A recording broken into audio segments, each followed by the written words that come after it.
Localitățile își au povestea lor, cu începuturi sub semnul micilor victorii ale nașterii umanității pe acele meleaguri, cu interferența de intenții și fapte care duc la progresul de zi cu zi și la cel istoric de înviorare prin valoarea gestului spre cei din jur. Om și natură alcătuiesc un bulgăre estetic de speranță ce se rostogolește iremediabil spre un mereu mâine, așteptat și durat prin efortul unei inteligențe colective care nu cunoaște decât sincope trecătoare. Și mereu, cel care iese cu fruntea sus, din încleștarea cu timpul și cu timpurile uneori potrivnice, este purtătorul de zestre străbună și solul doritului mâine, el, omul, locului hărăzit continuității. Localitățile viețuiesc prin raportarea la eforturi strămoșilor, generozitatea celor care au lăsat urme prin trecerea lor pe acele meleaguri, dar și prin efortul contemporanilor de a se ridica la nivelul dorințelor lor de bine, frumos și eficiență. Și fiecare gest al prezentului are ca finalitate încrederea că viitorul își are piatra de bază în ceea ce se întreprinde zi de zi. O localitate trăiește prin efortul zilnic de autodepășire, prin evlavia închinării gestului de astăzi către panta de urcat mâine. Anii de după 1900 și în special intrarea în secolul 21 găsesc mociul într-o continuă competiție cu el însuși, mereu deschis la nou, atent la oamenii locului, gata să adere la inițiative care îi pot înălța cota de civilizație. Primarii contemporani au continuat linia ascendentă a celor investiți cu această funcție de-a lungul timpului mocean, aducând plusul de interes, de liniște și competență pentru care au fost aleși de o comunitate orgolioasă și sigură pe valorile ei socio-morale. Fiecare om al unei colectivități este o personalitate distinctă, cu emoții și acțiuni dictate de propriile mișcări interioare, de interese, tradiții sau de apartenența la efortul colectiv de a accede ierarhii. Și totuși, din motive diferite, erup spre lume cei mai dotați, cei mai gata să se ia la harță cu sedentarismul ideilor fixe, cu ei înșiși și cu nemișcarea.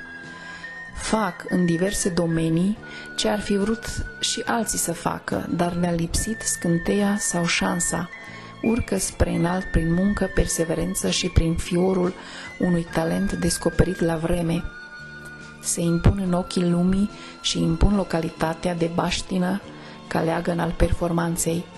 Este firesc să fie recompensați acești oameni, fie și doar prin memoria colectivă a comunității natale, prin trecerea în neuitare.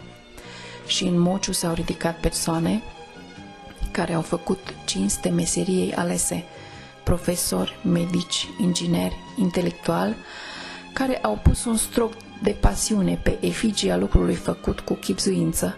Mociul poartă emblema unor talente de excepție. Sportivii Ion Moina, Aurel Șuteu, Ioan Botezan, Sanda Belgian, criticul literar și om de stat Mircea Tomuș, profesoara Maria Andronescu, actorul Traian Andronic. O personalitate cu implicare în politica statului este Costică Poenaru.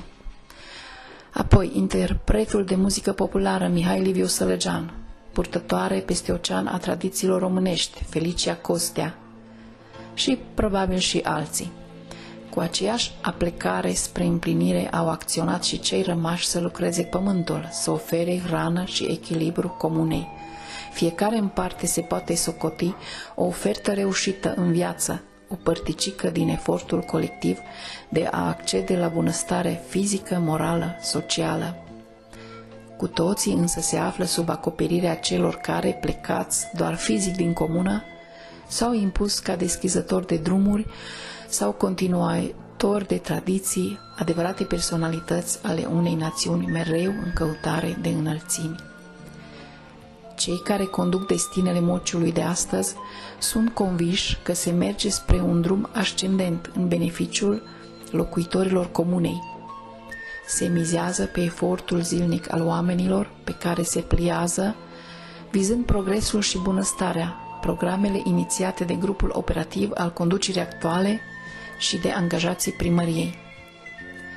În literatura de specialitate, dar și în tradiția locală, comuna Mociu este pomenită și pentru meteoritul căzut pe teritoriul acesteia la 3 februarie 1882, ora 16. În presa vremii se spunea că lumina provocată de impact a fost văzută din sudul Transilvaniei până în Slovacia, iar bubuitura a putut fi auzită din Făgăraș până la șimleul Silvaniei. Inițial, meteoritul, compus din silicați, cântărea 300 de kilograme, dar la intrarea în atmosferă s-a spart în aproximativ 3000 de fragmente răspândite pe o suprafață de 60 km pătrați. Autoritățile au recuperat 911 fragmente, cea mai mare bucată de 35 de kilograme este cea căzută pe teritoriul Mociului, pe locul Popii, în apropiere de Pădurea Lată. Fragmentele meteoritului se găsesc la Muzeul de Mineralogie al Universității Babeș-Bolyai din Cluj-Napoca, dar și la alte muzee din țară. Asemenea altor localități din perimetrul Câmpiei Transilvaniei, comuna Mociu are o individualitate bine determinată prin obiceiuri specifice, port popular, construcții, amenajări interioare, cântec, joc, toate acestea conturând o personalitate umană fermă pe fondul unei demnități specifice locului. Continua aplecare spre bunăstarea generală și individuală generează energii capabile să depășească impedimentele de moment și să aducă într-un viitor apropiat comuna Mociu în limitele unui urbanism dorit, cu consecințe benefice pentru locuitorii de astăzi și de mâine. Viitorul Mociului este în mâinile prezentului.